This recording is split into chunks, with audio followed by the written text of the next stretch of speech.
2 seconds. Five, no, five.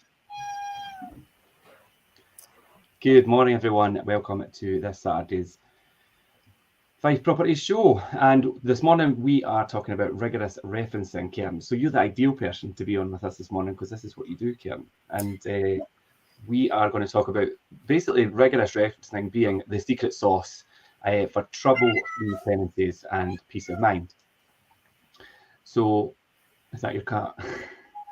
Yes, so a little disclosure, she is fine, she's just very noisy. So apologies. So we've got a special guest this morning. Yes, but yeah, rigorous referencing is so important from the whole process of lettings. I think that initial starting point needs to be done correctly in the first place. I mean, giving somebody your keys to your rental property is a really big deal, and you want to be as sure as you can be that whoever you choose turns out to be reliable and trustworthy and ultimately trouble-free. I mean, it will more than likely be somebody's biggest asset. So to hand over keys to somebody really is a big deal. And the referencing process to find that right person is so important. And you'll all know all too well about that, Karen, I believe. Yes, this is something I carry out on a weekly basis to make sure we're putting the right tenants into our properties. Obviously, it's very hard for landlords just now to get the wrong tenant out. So we have to carry out all the checks that we can in the first place to make sure we are putting the right person in the first place. Yeah, and that's a good point, Karen. It is very difficult at the moment with legislation and the restrictions. If you've got the wrong tenant in there, it is very difficult to get them out of the property if that's what you need to do. I know obviously serving notice and evicting a tenant is worst case scenario in the last resort, but in some cases it's necessary. But if you do the right process in the beginning, you might not have to deal with that situation because it can be quite tricky, especially with how things are at the moment with lettings legislation and the rules around serving notice on tenancies. But for complete peace of mind, a thorough background check will give you the confidence that your tenant earns enough to live in the property, has a history of paying their rent on time, it's that they're financially stable and secure enough to be taking on a tenancy. They'll ultimately look after your investment because, like I said, it will more than likely be someone's biggest asset, and you want to be sure that they're going to look after that. And they won't be a nuisance to neighbours and things as well. That's a good point, because the part of the referencing process, it's not all just on paper, Karen, is it? Exactly, that's the thing. It's matching up somebody, how you perceive somebody from the viewing as well as on paper. Obviously, we've had people that could be great on paper, but you just don't get that right impression from them when you're doing the viewing, and vice versa. Somebody that could be great from the viewing, but then when you carry out this referencing, there's some skeletons in the closet there. So and it's never a case of putting the first person into your rental property. It's always about trying to find the right person for it. Even if that takes a little bit longer, you're better off waiting and putting the right person in than the first person. Yeah, definitely. It's a balancing act between the paper side of things and also meeting a person and getting the right feel. Now, just to be clear here, it's not to discriminate or stereotype people or anything like that, because sometimes you'll have a property and somebody will be great on paper and they'll come to view and you think you're not right for this property, but it doesn't mean that they're not right for another property. And there might be a multitude of things that contribute to that. It might be that the type of neighbours that are there, and maybe the person that's renting the property has lived there for a long time and they have a lot of respect for who lives next door, and you just want somebody that's going to fit into, do you know what I mean? So you have to find that balancing act, but it's not, like I say, to discriminate against any particular person. They might be suitable in another property elsewhere, and do you know that it's finding that, as I say, that balance of the person and in person and on paper and the financial background and things. But whenever you speak to sorry, Karen, what you were going to say? I like to say as well, obviously, there might just be a case of they're not right for that property, but if they've passed everything else and they have given you quite a good perception of them and they've passed the reference, and you could find them suitable for another property. And we come across that plenty of times when we've got multiple suitable applications for a property. Ultimately, only one person can get it. But that's not to say that other people wouldn't have been suitable for it. So it's beneficial to then, obviously, in our situation where we have multiple properties, to be able to potentially find them something else, which has worked quite well for us in the past. I mean, we have had suitable people for them. Yeah, that's something that we're seeing a lot more of lately, because obviously demand is far outstripping the supply of property that we have, and we've got multiple potential tenants that would be great for property. But like you say, only one person could get one property. So it is good to carry them on to things that are in the pipeline and coming up and that as well. And that's something that we do. But as I was going to say, whenever you do speak to landlords, and when they talk about things that have gone wrong with their tenant or the tenancy, and the story behind that, always begins with a lack of something at the beginning, or the pre-tenancy checks and things that should have been flagged up as potential problems that maybe would have avoided them being in this situation. And we see people coming to us and saying, look, I've got this tenant and this, and the whole story. I mean, you unravel the story, things were not done at the beginning, and they put the wrong person in the property. And that is a very common thing. So this week we are going to talk about the kind of behind the scenes, what goes on to a really rigorous referencing check, and see what to do and why only the best tenants will pass the proper tests to obtain a tenancy. We do it, I mean, Kim, you do it on a daily basis, but it's something that it is a skill, and it's something that you need to kind of to hone over a period of time to make sure that you're looking for these red flags and what these red flags are. And we take it as second nature and just expect, like, you forget, obviously, once you learn it and do it all the time.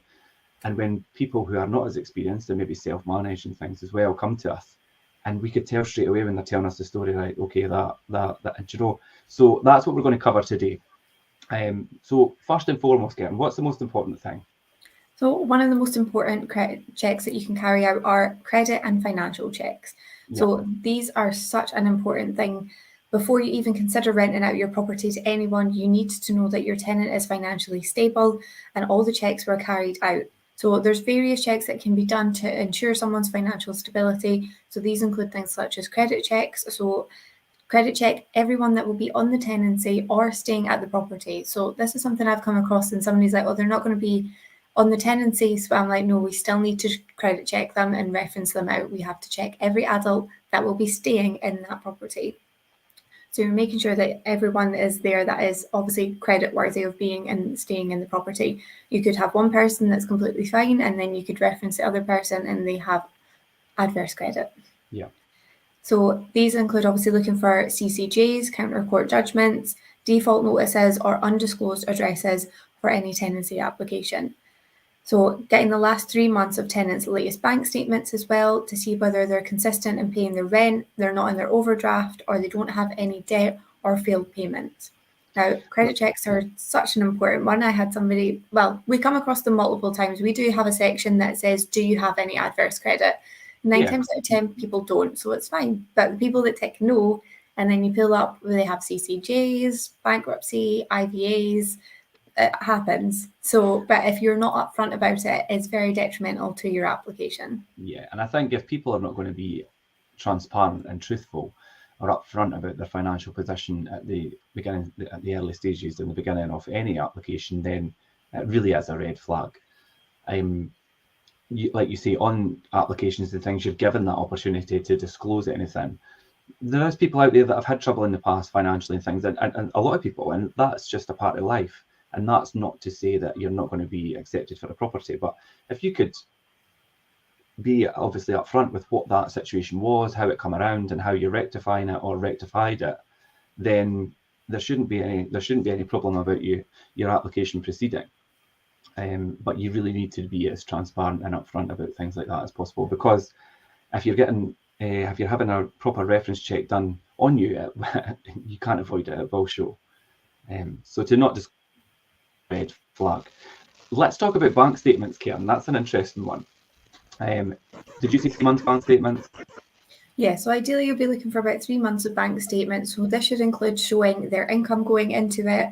It's also a good way to check they're not significantly living in their overdraft either. Obviously people slip into their overdraft, but there's a difference between slipping into it and somebody that is living like thousands of pounds in their overdraft.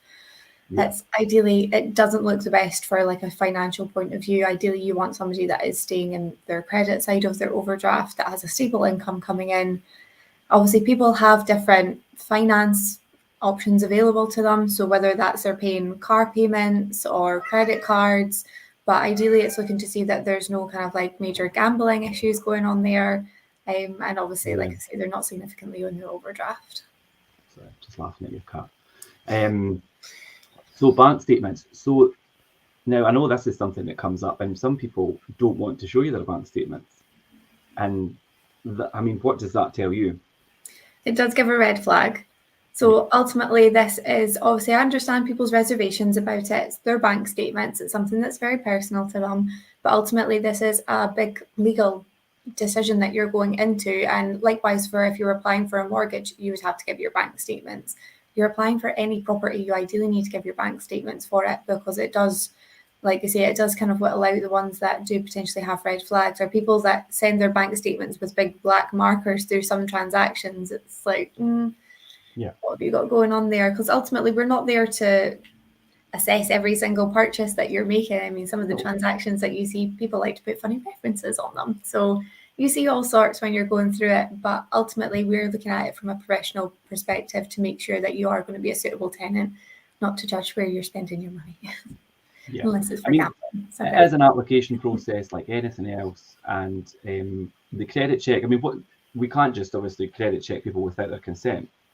Exactly. So before credit checking anyone, we need to get their written consent and tell them that a search will be carried out on their credit report, although it won't affect their credit score. Yeah, that's an important thing as well. It doesn't affect your credit score. And our applications has all that laid out, and then they sign and date it and things at the bottom, an agreement for us to carry out the checks that we need to do in order to obviously process their application. So it is obviously at a potential tenant's consent that we check their bank statements and look into their financial history and check their address history and things like that. Because some people do feel it's a bit of an invasion of their privacy, but I mean, it's like any other application or even a job interview as well. You know, you need to be open to be credit checked and have references. And we're going to talk about landlord references, previous landlord references as we go on. And that's another important one as well. But that is not done without a person's consent, of course. And ultimately, if you've got nothing to hide, then there shouldn't be an issue with providing these documents and obviously proving that you are a suitable tenant for a property. Yeah. So I think the next one, as we talk about you've talked about credit and financial check. I think income and employment is a really important one as well. Now, employment checks are essential to know that your tenant is actually working. They could tell you you're working, but you need to actually clarify that. And they have the role that they actually say they have, and earn the money that they say that they earn, and have enough to pay for the rent. And that means, like we said about the bank statements, we could also ask for 3 months pay slips, plus an employer's reference confirming their job title, how long they've been at their current job, their salary, and whether the role is permanent or subject to a probationary period. That's something that I know you come up against sometimes, Karen, where you have people who have maybe just started a job. What does that pose an issue for you?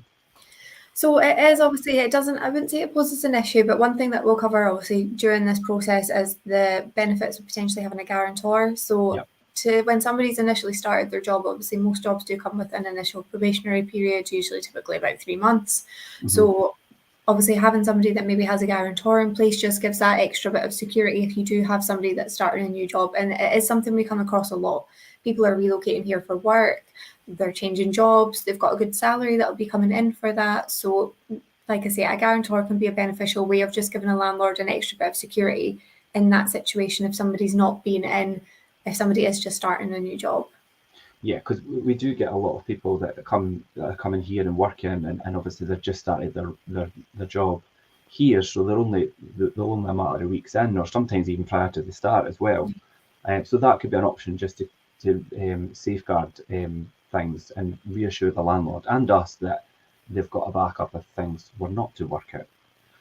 Another thing is trading accounts and tax returns and things from a previous financial year if the person is self-employed, or request getting lost in general emails and things, then you need to have all that in order and being able to review that properly if they're self-employed.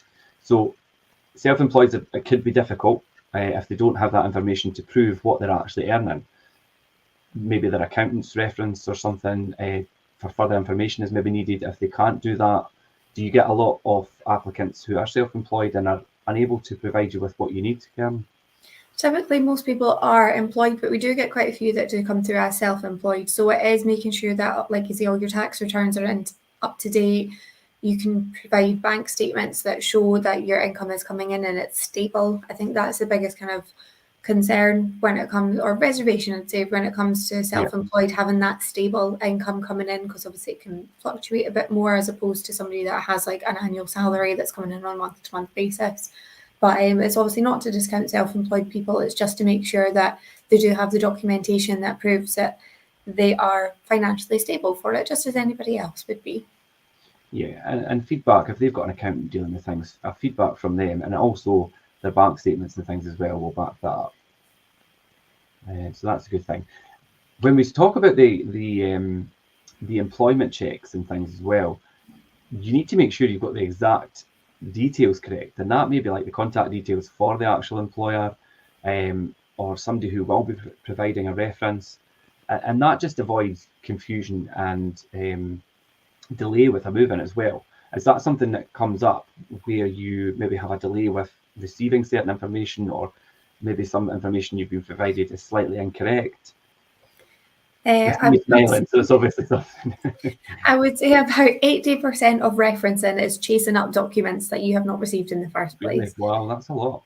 We make it very clear as to what we need. So we need obviously their application form, their proof of their income, as we've just covered, their ID checks, which we'll cover shortly as well, and obviously their proof of current address. So there's various initial documents that we need to be able to start this process.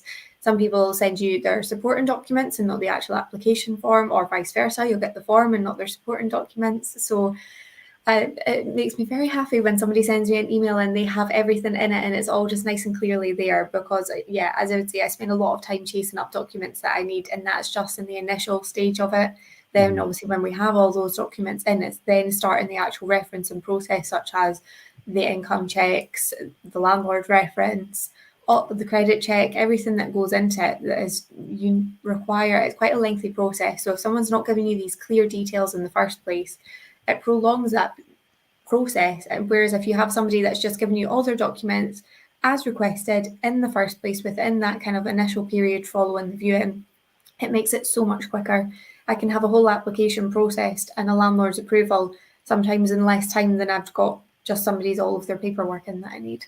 Yeah, I mean, I've seen your delight in the office when you have requested things to people and they give you all in 1 hour and it's like, here you go, Karen, this is it.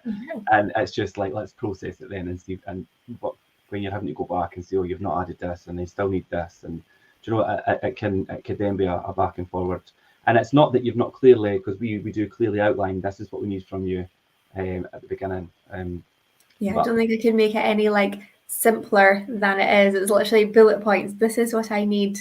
Yeah. And the amount of times that I spend chasing up documents. So I think, and with the current situation with the private sector and the availability of property and things, if you are looking to secure a property, the best advice we could give you is have everything in place. Do you know what I mean? If you want to know what exactly you would need to have ready to hand over to a letting agent or even like ourselves to process an application faster, then please touch base. But obviously we're going to cover it all today, but have all your ducks in a row, have things in place, and it will streamline things so much. In terms of a whole show on that before, what you will need when applying for a property. Yeah, just to obviously, and it's, I mean, it helps us, but it also helps tenants as well. We have so many people come to us and the frustration because they're finding it so difficult to secure a property, and we totally sympathise with that. But the only way we could advise you to get through that process better is to be more prepared ahead of time. And if like I say, if anybody's unsure of what that actually is, then speak to myself, speak to Karen. We'll happily advise you on that. So what I will touch on just before while we're still on the income side as well is obviously when it comes to providing your pay slips, your bank statements, make sure they clearly demonstrate what your income is. I've had ones previously and they've I don't know how they ended up getting accepted for another property just this week, but I was like, I'm not sure how, because the documentation I'd been provided for their income didn't match up. And I couldn't provide, and there was a significant difference in what they were saying they were getting versus what I could demonstrate they were getting. So if you are applying for a property and you're providing your proof of income, make sure it does match up to what you are actually saying, and you can clearly demonstrate that from your paperwork. Yeah, that's a really important point, because if I was you and I was looking at, you're telling me you earn this much, but and I'm looking at your bank statements and things, and you can't really back that up, then you can't really go any further than that until they could really prove that. So that's an important point. And what I was going to say, and coming back to income as well, I mean, generally the rule of thumb for a long time, as we've looked at earnings to be at least 2.5 times the rent of the property that they're taking on. Now, rents and things are obviously increasing and rising, and they're rising faster than sometimes salaries and things, depending on what you earn. So is it that you focus a lot more on what they actually have as disposable income and their actual affordability for the property, or do you still always, as a base, use the 2.5 times as initial? I would use that as a bare minimum. Ideally, like you say, the way things are rising just now, like when you think about it, obviously when we see, it does make it out like, so depending on somebody's salary, when you work out what they can afford rent wise, when I'm working out, I'm like, I don't know how somebody's meant to be able to pay the rent off of that salary, as well as their bills and just general life. Like, do you take that into consideration, their other outgoings? Yeah, exactly. So ideally, you want that as like the bare minimum. You want somebody that has, as you say, more disposable income for it. Just obviously ensure, especially if somebody's got children, like that income's having to not only look after them, but other people as well. I think as well, because like you say, what you say about utility costs and food costs and everything's went up. So if I mean, fair enough, they might qualify for the 2.5, but then what does that leave them in disposable income? Are they actually going to be able to live? And that's something you really need to take into consideration, and maybe educate the person to that as well, because they might think, oh, I've got enough to cover the rent, but then how are you going to live after that? And because if you don't think about that, further down the line in the tenancy, that's going to be an issue. And we have it as well with obviously people that are in receipt of like universal credit or benefits, and they can be applying for properties that are like well in excess of what, for example, like the 2-bedroom housing allowance would be. So I actually had this conversation with somebody yesterday, and it's just explaining like, look, this is what you would get for your typical entitlement for it.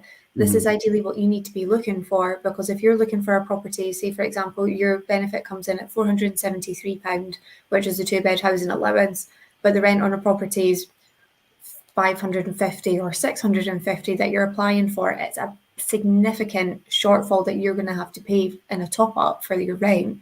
And from a landlord's perspective, it's not a very safe bet if it exceeds the housing allowance significantly. It's different if it's maybe like £25 or like a smaller amount, but when you have such a significant difference, obviously, so it's knowing kind of what your financial situation is and applying for properties that do suit that, because ultimately you don't want to get your hopes up being like, oh, I really want that property, but ultimately you're not in a financial position, whether you're in receipt of benefits or you're working. It's knowing kind of where you stand financially for applying for properties to make sure you're not getting your hopes up for ones that you don't meet the income for. Yeah, and I mean, for myself, and I know you as well, I mean, people on benefits, there's no stereotype there. If they're eligible and they have the income to support themselves in that property and cover the rent and their outgoings and things, then fine. I mean, I don't see it being a problem at all. That's when sometimes guarantors come in as well, though. But yeah, that's an important point. So let's talk about previous landlord checks, Karen, and how important they are. So one of the most revealing ways to gauge a tenant's reliability is to ask their previous landlord for a reference, but it's important to get the full story. So written references generally just confirm the rent's up to date and paid on time, so it's important to specifically ask a landlord if they would recommend the tenant. So I know when we're sending out when you go. I was just going to say, so, and it is something that we ask, and it's like, do you recommend the tenant? But And we've spoken about this a lot of times before, and it's like sometimes landlords will give you a good reference to get rid of a tenant.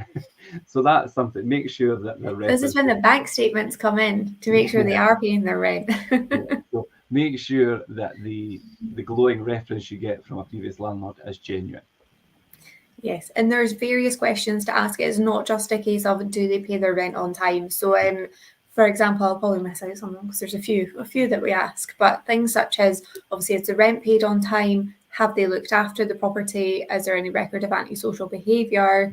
Obviously, would you recommend them? There's multiple different questions to ask. One of the ones I find quite beneficial is what is their current rent as well, to obviously justify, because we have some that potentially have, like, you could have somebody that's been paying a rent of like £350 and then they're applying for a property that's about £1,000. I've seen that one recently, and I'm like, how are you justifying the jump between the two? Such a jump, yeah. So it's a good insight into obviously kind of what their current situation's been, both obviously looking after the property and financially, if they've been able to keep up to date with their recent payments for it. It's quite good, obviously, if you've got somebody that has been paying similar to what the rent is that they're applying for. It's like, okay, that's fine. They've been paying this for a significant amount of time. So obviously it does put them in quite a good stance for a property they're applying for. But yeah, so there's various questions to ask when you're going through that. But ultimately, maybe not all are, but landlords must be truthful in their comments.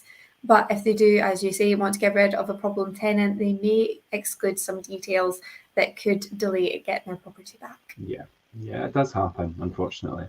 But I mean, landlords really need to be truthful, and to be untruthful to an agent or another landlord to pass on a problem tenant is really just, to me, so unethical. I mean, especially if they're in a lot of arrears or have really damaged their property, and yeah, you really need to be truthful, I think, in all aspects. Yes.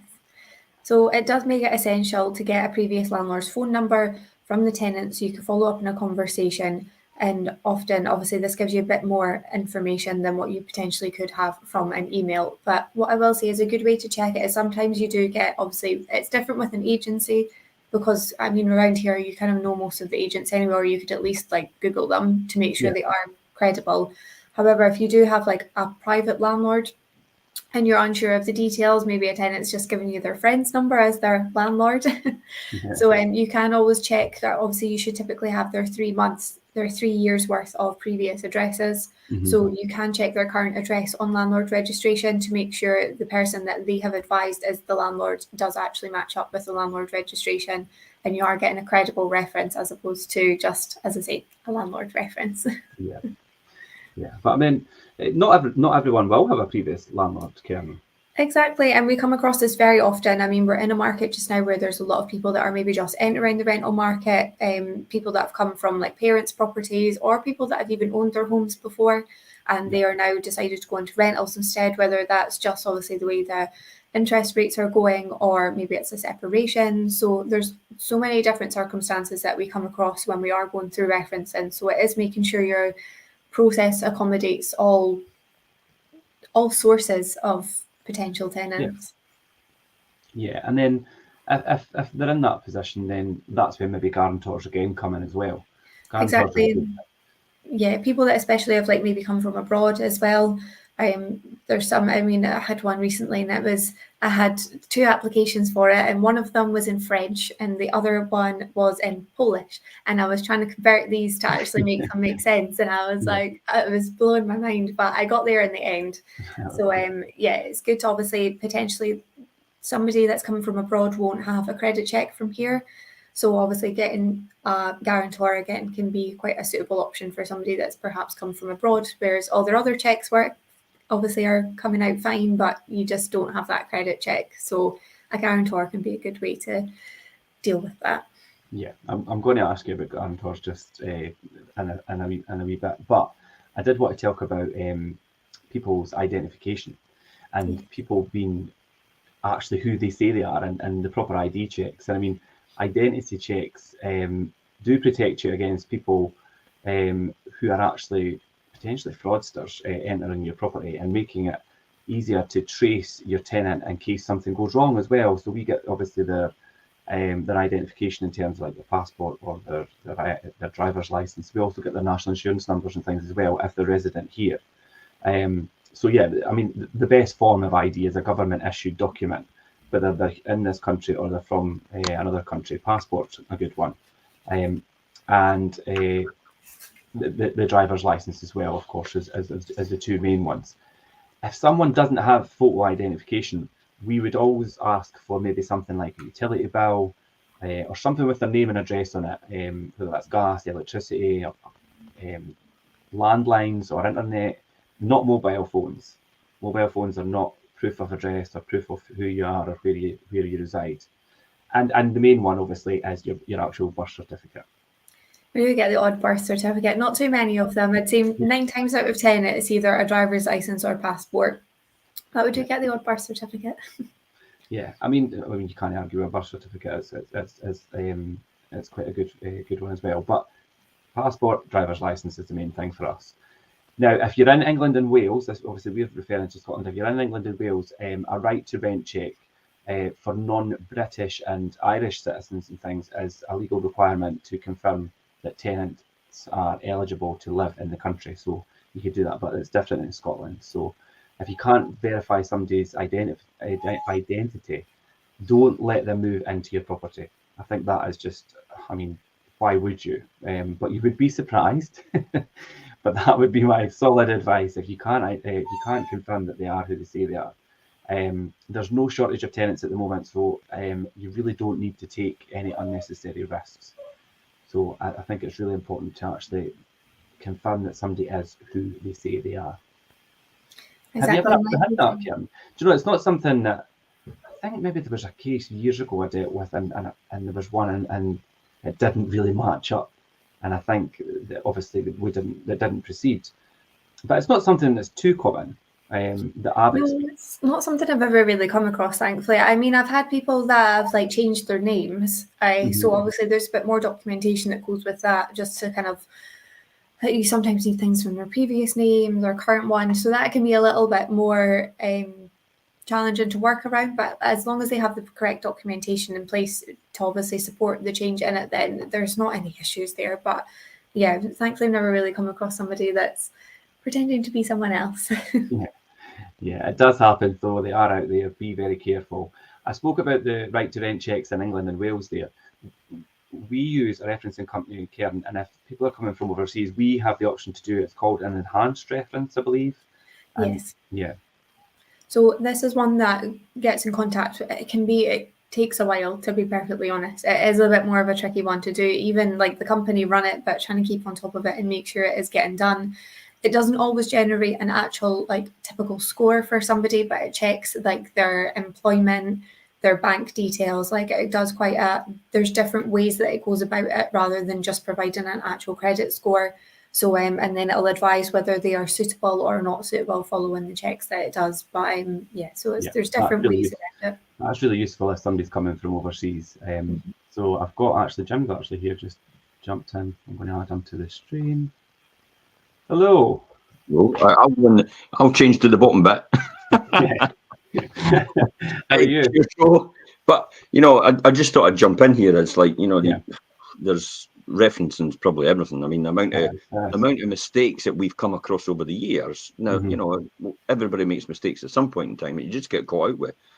So you just become more and more vigilant about how important referencing is. And the great thing is you're able to pick it up because you've got the wisdom and experience now of being able to of the minutiae detail of how people can actually get away with things.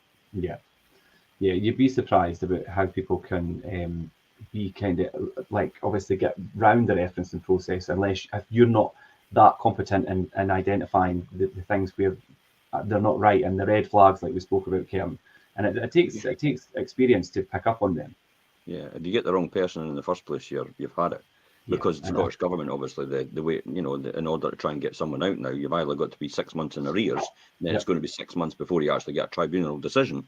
So it's a year without rent, if that's the case, or you're never going to get them out at all because you're either going to have to lose your house and show financial hardship in order to get your house back in order to sell it. At the moment, more than ever, it's so important to have the right person in there at the beginning because the repercussions at the end, trying to bring things to an end or regain possession if you need to, is extremely difficult. And we covered that slightly at the beginning. I don't know if you were watching from the start there, Jim. And I mean, it is worst case scenario, but it does happen. And there's one case we've had to deal with, Jim, and I mean, we had to go the full length, and it's a difficult process. Obviously, we have the skills and the tools and things to our disposal to try and guide through that. But some people that's inexperienced, it would be an absolute minefield for them. They wouldn't have a chance. They wouldn't stand a chance. I mean, I was thinking about this the other day, but I'm at the point of the complete inexperience of most of the landlords and what they don't understand about what they need to do. I'm at the point of saying that I think every single private landlord should be forced to use a letting agent.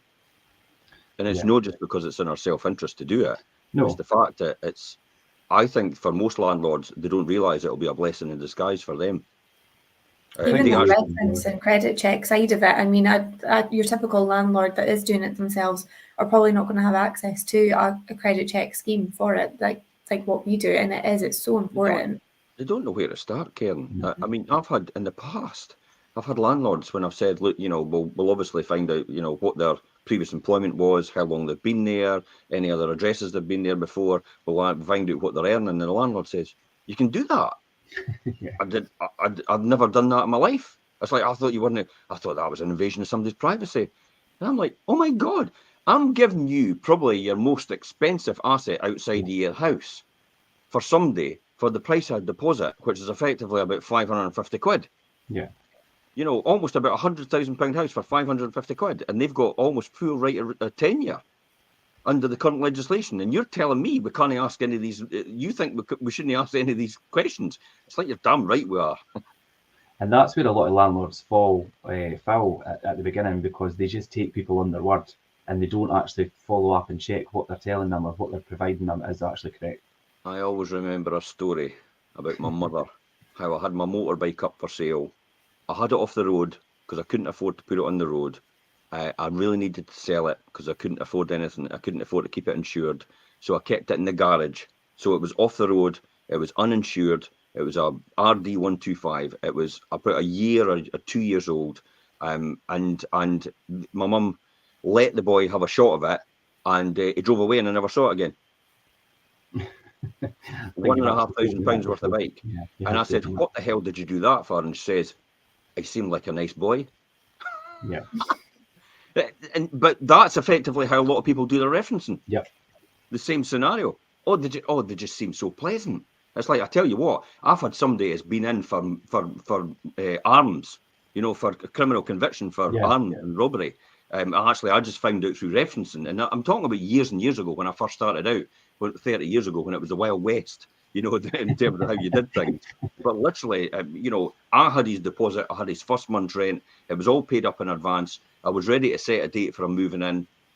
Something else happened at another house of mine, which is actually the one that had the roof, all the water coming in. Yeah, that one. Something happened at that one.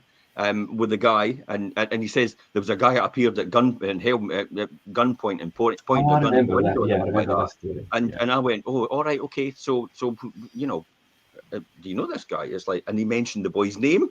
It's like, oh my God, it's like. So I just phoned him up and says, "Oh, it's all changed, buddy. The landlords now, they didn't think I was the landlord, obviously. The landlords just said, look, they're needing to take it for their daughter or something like that. So it's all right, pal." And he went, "Oh, that's magic, pal. It's like I'll get your deposit and your first month's rent back to you, okay?" And I gave him it back, and he was nice as ninepence, but it's the very fact it's like that story. And then when the police got involved, they corroborated it. And it's like, geez, how close could you come to that? No pun intended, but you dodged a bullet. I've ever come to something like that. Yeah, so you dodged a bullet then. Well, literally. Literally. The Peaky Blinders. Yeah. Yeah, but that just shows you. And if you take people on their merit, it's not always going to be the right thing to do. You can't, Richard. My this is my years of experience, and a lot of people just don't go against your gut. Mm-hmm. Your sixth sense is there. You understand it completely. even though all the factors are right in front of you, and they're saying all the factors are saying this guy's got a good credit history, or this girl's got a good credit, this person, let's say, this person's got a good credit history, this person's got a good job, this person, this and it's that, and it's all the rest of it, and they're ticking all these boxes, but there's still something deep down. You think, there's just something just no right. Yeah. That you feel it. There's something. I don't know what it is, but I can't put my finger on it. I've gone against that for years, and every single time I prove myself wrong. Yeah, Kevin, you do a lot. I was right in the first place. And I shouldn't have gone with that decision to put them in, because that's what ended up coming. Something else came out, and I thought, I knew there was something, but I just couldn't put my finger on it. So that's why the years and years of experience as a letting agent, and admittedly going through quite a lot of failures, but having more successes, has actually led us to be able to do this quite rigorously. Yeah, and Karen, you'll be the same as well. And it's like we do a lot of pre-qualifying and things now, even before viewings. So we've already built a picture to somebody, and it could be a really good picture, and they could walk through the door, and you could just think, no, that doesn't feel right to me. And sometimes, like you say, Jim, you might not know exactly what, but I think your instincts, if you've got the right mindset and approach to it, are usually right. Yeah, you do just get that gut, like. I'll just do a quick drive past your house. You drive past your house, and it's like Beirut, and it's like, are you sure that's the right number? Aye, it is. We're not taking them. Yeah, that's a good one as well, Jim. If there's something really not sitting right with you, and they have an address, a previous address that's close by, it's always worth having a quick look. A previous address, for most landlords out there, if you're listening in and tuning in, my best advice is, if there's something that just doesn't sit quite right with you, and you know where they live, and it is locally, it's easy enough just to phone up in the next couple of days and say, look, I'm in the neighbourhood, I just want to pop in and just have a couple of further questions before I obviously consider you for the tenancy. More or less saying, it's a done deal if everything's all right and we tick the boxes. But you usually find when you drop in the door, it's not like you think it is. They're living in a totally different way, and the lifestyle that they've got, and everything's lying about, and nappies on the floor, cat litter still lying about. I'm talking about really bad. And then the yard, the garden. I'm getting Americanized. The yard. The garden is overgrown, and then there's a whole lot of stuff like maybe old cars getting fixed up at the side, rusting away. Thinking, and that is one that I actually appeared with, and then I thought, no chance. Even though they ticked all the boxes. So there's another one. It was up in Kennoway. That's where they were. Yeah. So it's like, and every single house in the street was absolutely beautiful, and this one was just like Beirut. And I thought to myself, thank God for that. It's, after saying, I live a really good life. I keep my house nice and clean and tidy, and everything's all in perfect order, and I'm really going to look after this. And that's what actually transpired. It's like, geez, your house is like Beirut. It's like, I can't believe this. And but you don't discuss that with the tenant. You just don't mention that at all. You just obviously come up with some reason that why someone else is going to get it, or why you can't allocate it to them. But you can't be direct with something like that, because it obviously causes conflict. And the next minute you could end up getting your windows panned in. Yeah, that's something to be careful of. I've got a comment there. Felix has just jumped in and says he's had the same thing. Obviously, the pre-application process, everything was fine, and it looked fine, and then you actually go to do the viewing, and the absolute opposite is what walks through the door. And and he went with his gut feel, and I would totally agree with that, Felix. That's definitely the thing to do. And it's the other one is like the amount of times I used to have people walk through the door and they were stinking of booze. Yeah. And yet on the phone they were perfect. And it's like, I've just been down the pub, and it's like, it's 11 o'clock in the morning. It's not 11 or something. Yeah. It's like, as if that was okay. And it's like, there's definitely alarm bells ringing here. It's a no. It's a no, definitely no. Or they would turn up with someone else to almost chaperoning them. And then that would be a telltale sign as well. Their mother's there or their friends there to help them through this process. And then you're like, whoa, there's another story here I've not been told. And then it transpires that they're fleeing, violence or something else. And I mean, there's obviously facilities and that to help people like that. Yeah. But like, can you afford to take that risk? Because you're stuck with the legislation as it is now. So if anything like that happens, it's even worse for you. So financially, it's dire. But I would say, if anybody's like, let's get them, these private landlords, for saying things like that, it's like, but there's there's support services supposed to be in place for people like that in that circumstances. And unfortunately, a lot of the times they come to the private rental sector because we're the only people that can actually handle it, and we're the only people that have got the houses for them, because the local authority and the government aren't helping or building anything or investing in any services or infrastructure like that. But there is a lot of vulnerable people out there in vulnerable situations, and we've got a lot of good referral services at our disposal for people in that situation. So always open to obviously assist and help people if we can. But I mean, we've covered financial and employment checks and previous landlords and ID checks and things as well. But ultimately, you could either pass, fail, or maybe need a guarantor in the whole process. So I mean, when we get to the end, Karen, go and break it down for us a wee bit. Yeah, so as you say, there's about 3 different categories that you've got there. So pass. So this means that your tenant's cleared all the checks, so you can get on with preparing the paperwork and arranging a move-in date. Nice and simple.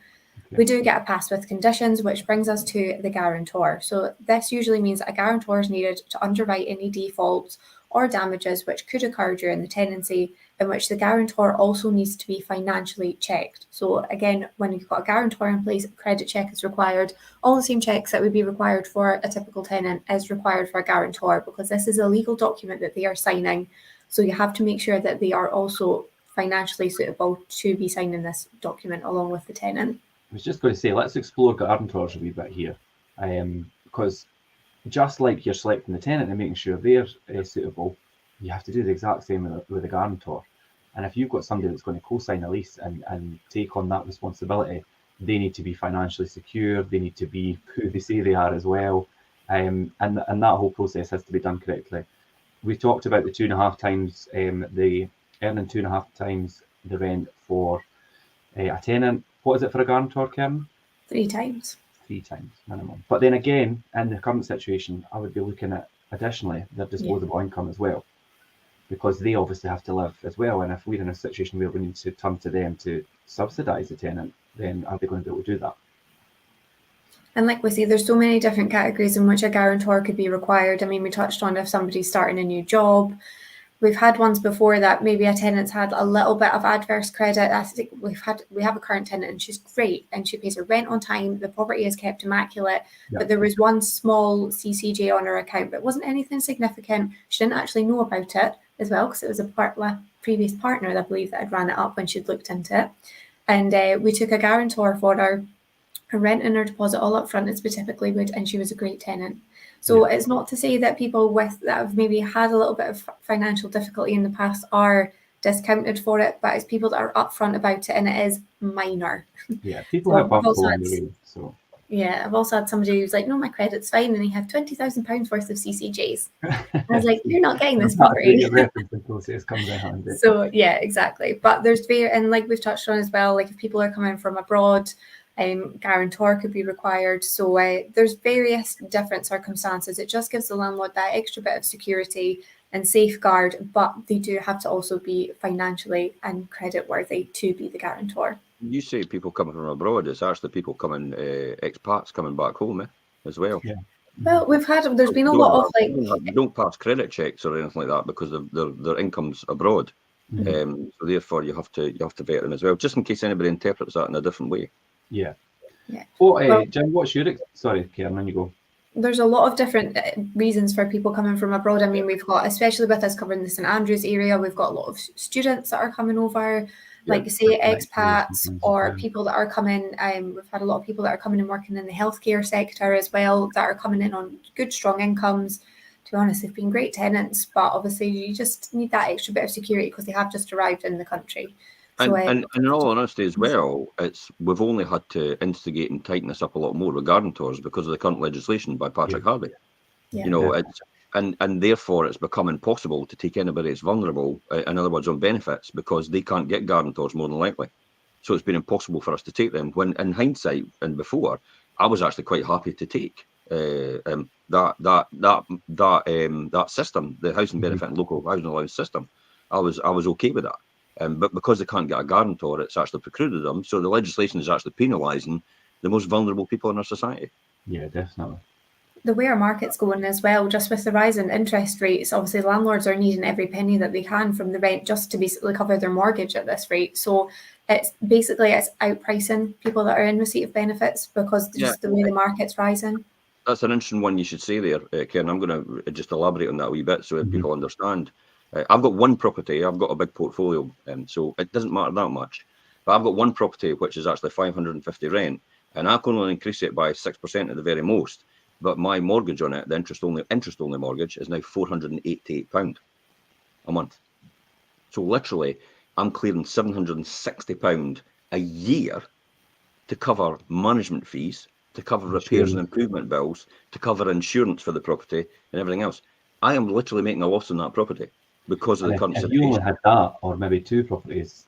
Yeah, and 99% of landlords, Richard, in Scotland do have only 2 or 1 properties. 94% have 1 property, and 5% have 2 properties. Yeah, and three or more properties is only 1% of the landlord population. So most landlords will exit the market because there's no drive anymore for them to do it. Now, I always play medium to long-term game. It makes no difference. I made a fair amount of money and margin in the upswing when the interest rates were record low. So that's fine. That could offset that as we go. And it's like what Warren Buffett says, if you're in it for the long game, it makes no difference. It swings and roundabouts. But I would say the property prices actually increased substantially from when I first bought it to where it is now. So there's a huge upswing in there. Yeah, you've got a good capital appreciation on the property.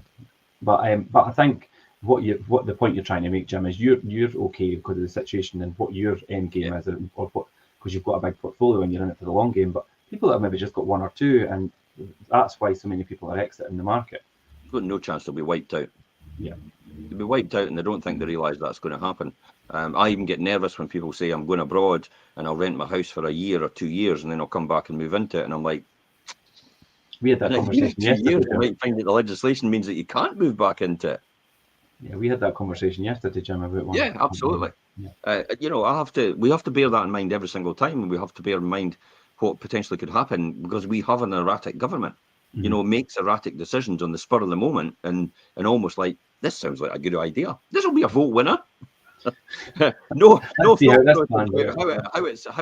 how it's implemented and how it interacts with and how it affects people, the tenant, ultimately on the ground. But there's it'll be a vote winner. We'll just implement it. Yeah, I know. So it's almost at the point. It's almost at the point now. Just let me just finish off there. It's almost at the point where I would say that nearly enough every single tenant that comes to us now needs a guarantor, regardless. Yeah, it is getting to that point where a lot of, unless they're in a really good financial position and things, and then otherwise they're going to need a guarantor.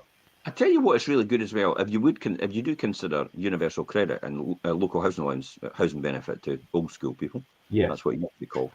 So people on DSS, that's another phrase that people say. If you are going to consider that type of person for its own benefits for that reason, and you are in that market and that's what you want to do, another really good thing to consider is, even though you can't get a guarantor, you ask for a guarantor anyway, because it usually subconsciously they don't realise that they're about to give away all the things that they've possibly been up to you don't know about. And it has happened in the past where I've said, so you can get a guarantor. What about your mum or your dad? It's like, they will never guarantee me ever, because I got a loan from them 2 years ago of £2,000 and I've never ever paid them it back. So they'll no guarantee me at all. And I'm like, oh my God, you've just given the game away. That'll be the end of that. Yeah, you do get that, don't you? Where people actually openly admit things like that, and you're like, okay, you never divulged that at the referencing stage, so now it's possible I know, because they give the game away. I can't get a guarantor at all is another one. Oh, I just can't get anybody at all. What? Not even your friends? Well, no, my friends will never guarantee me. And it's like, when you see that, it's like, whoa, there's got to be something I don't know. Then that's a red flag straight away. Yeah, it's knowing the right questions to ask during this process to find yourself the most suitable tenant, because ultimately you will have people that will fail it, and it might just be on one merit that they've not passed the referencing, but it can be enough to fail the referencing process for them and then miss out on the property. And as we've covered, there's that much demand for rental properties just now, so it's not worth taking somebody that does have red flags. It's good to ask the questions and just let people talk, because people will open up and tell you so much without even thinking about it. So listening is a good part of the David reference. actually says a really good point there. David Sinclair, he's got a letting agency over in the Edinburgh area, I think it is, David. I had a very bad experience with a tenant who was well presented, and it transpired, however, that he had a significant gambling problem.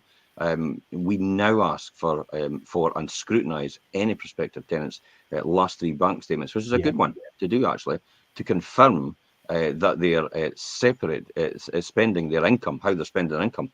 An excellent podcast, by the way. Oh, thank you very much. Thank you. But it's a good subject to talk about. It's a subject that a lot of people, and it is the first, dare I say, it's almost the first line of defence, you know, or the second line of defence. The advert filters a lot of people out. Then the referencing will filter a lot of people out as well, and that's why it's something. Oh man, this statistic was crazy. It's something like 268% for a landlord more likely to be in arrears with a tenant if they self-manage than have a letting agent. This is why I say I think the Scottish Government should implement every single landlord must use a letting agent, because I don't think landlords realise how important it is for them to be protected. You just don't know what you don't know. But because we're in this field, and I've been in it for so long, I now realise the huge amount of benefits that landlords would have actually been forced almost to use a letting agent, because if you've got, remember, all letting agents are qualified in Scotland. It's mandatory by law, so they know. But obviously, you'd look for one with track record and experience, and have gone through all these processes and understand what you should be doing, and all the wee intricacies about you just learn them on the job, like what we've done over the years. And you learn what to do. But that's why it's so important that they would do that, because they would probably save on rent arrears. They'd probably get a better return, because their occupancy rate would more than likely be higher. They'd probably get a better quality tenant as well.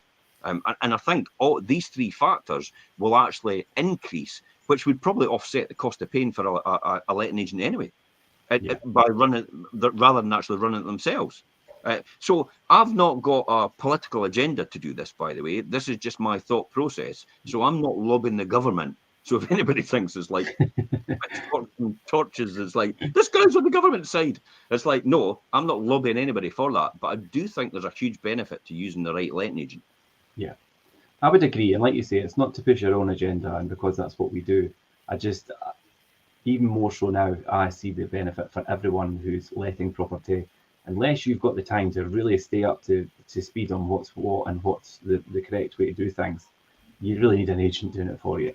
Because I know how much time, effort and resource we put in, and money we put into training to make sure we know what to do. Felix, look what Felix says. I had a fact find with someone who was applying, and they said they were applying because they were being evicted. Red flag. Hello. Red flags, brass band up and down the street.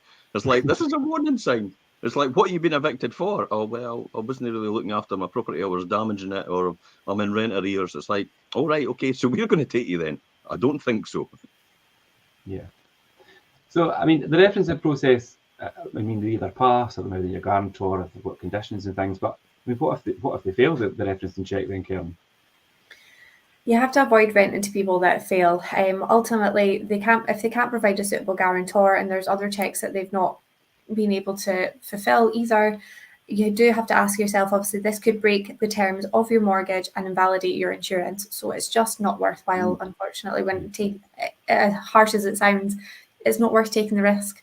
It's not. You need somebody that is as financially stable, credit worthy, and as suitable as can be. You are trying to find yourself the best tenant, because ultimately this is your most valuable investment that you have. It's a home for you. For potentially could have been your home at some point, but this is your investment now, so you have to protect it by putting the right tenant in. And I think, obviously, just to kind of like wrap up my perspective on it, it's not about putting the first person in, it's about putting the right person in. There's no point in taking the risk, especially when there's such an abundance of really good tenants out there at the moment. It's interesting that you said that, Karen, about it's not about putting the first person in, when some landlords actually do feel under pressure to actually earn income on the property. And they really do want the pressure of, on us in the past. I've seen it happen in the past where they've tried to say, look, we need to get somebody in, we need to get somebody in, we need to get somebody in. And it's like, we're not putting them in. We can't put them in. It's like, you're going to put this person in, and it's all going to go pear-shaped. It's going to be worse for you. You're literally setting yourself up for failure here. So we're not putting them in for that reason. And it so can work out financially worse for you in the and- long run, because ultimately, if you've put that person in for the week, potentially 2 weeks that you could have waited and found the right person, Yeah. the money that could accrue you in damages going Totally forward or upset. unpaid rent, it's not worth it. It's sometimes it's though it's driven by they buy a rundown property in a poor area, you know, an area which is actually a very challenged area, and because they get it so cheap, and usually typically they're sold this by courses that are run, you know, by so-called property gurus, I would call them, and that's why they think it's an easy gig. So they get something at £39,999, so they avoid the ADS. They spend £5,000 on tarting it up, but they don't realise that it's at £39,999 because no one else wants to buy it, because it's either in a hard to let area or it's in an area most people probably wouldn't want to stay because of the systematic problems, or the building itself has got something fundamentally wrong with it somewhere else in the block that they don't know about, and that's why it's at that price point for that reason. So be very, very aware. I mean, we're crossing into obviously investment strategies and that, but be very, very aware. It's at that price point for a reason. And in markets like this, where it's extremely buoyant, because I've followed this path before in the early days, and it worked for me. But I was big enough, so when the lean times did come for these types of properties, and some of these properties were actually sitting empty for 6 months, 9 months, I was able to just say, yeah, it's okay, that's fine, I'm happy to wait. I'm okay with that. It will turn, I've seen it all before. And so I understand the patterns of behaviour in the market and how things work in terms of the rental market, and also how the sales market affects the rental market and vice versa. And that's what gives us the experience and expertise and the wisdom to be able to make these decisions on behalf of the landlords. But some of them just don't get it. Very few though. And then that's when it's like, nah, you shouldn't be with us. If you don't understand our mentality and you don't trust us to do this, the management of this property isn't going to go well, because when there's times that we make a decision, you're gonna overrule that, and we're going to come to loggerheads about it. So we're not going to be taking you on as a landlord, or you can have your property back. It's like, no, if you're not investing in this property and you can't afford to do that, we're not managing your property. That's not our business. We're not that type of letting agent. Yeah, definitely not. That's just, I would. And then they take to social media and go, these people buy properties, they're this and they're that, and all the rest of it, and it's like no fair, and it's like they've done this and they've done that, and people go, oh well, name and shame them, and they go, no, I'm not want to name and shame them, and it's like, I know why you're no naming and shaming, because I'll come on and tell you something different, and then I'll put you in your place. Yeah, I know. But I think if you're a landlord and you're using a letting agent, or if you're a landlord investor and you are self-managing, you really need to, back to the referencing side of things, look at your referencing process. How does your referencing process hold up? Because making the right checks is so important, and we've covered a lot of them today.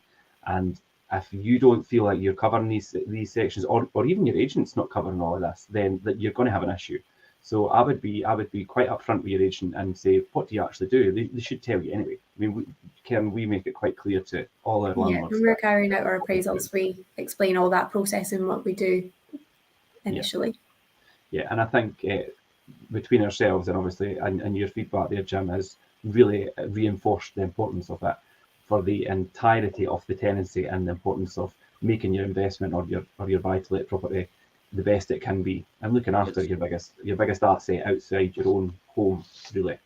Absolutely. Most important thing right now, because of the current legislation. It is the most important thing. And Felix and David get that completely, because they're experienced letting agents. I was just going to thank you, Felix and David, for jumping in with their comments and participating. Keeps it interactive. But this, if you're on the playback, guys, please, you could jump in anyway and watch this on the YouTube and things, and put the comments, or like I said, through that, if people are unsure, my direct email will be in the blog that's attached to it. Speak to myself, you can speak to Karen. We'd be happy to help anyone who's unsure about what actually is. I tell you what, Richard, there's no many people that would give direct access to the lettings director.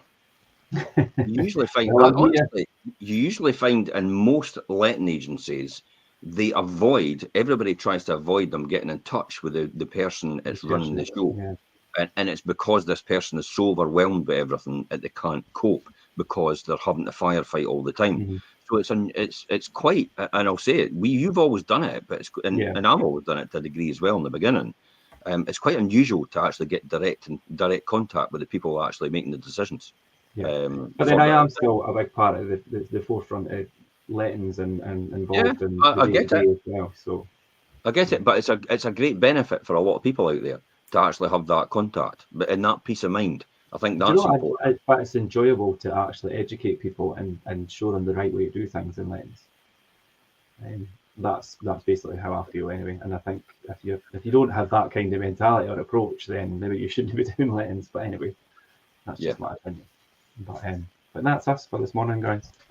Thanks for chipping in, Jim. Obviously, your insights are always helpful because you've got years and years of experience. And Karen, thanks for breaking down the whole referencing process for us. I know that it's something that you do daily, and it is so important. So thanks for sharing that with us. And thanks everybody for joining in the comments. And that's us. Until next time, Jim, we're doing the Wealth Creation Show on Monday. We are doing Monday 6 ways to boost your income. That's Monday 12:30, and you'll catch Jim on the update Sunday 7:30. Okay. Perfect. Right, guys. I will catch you later. Okay. Bye. Bye.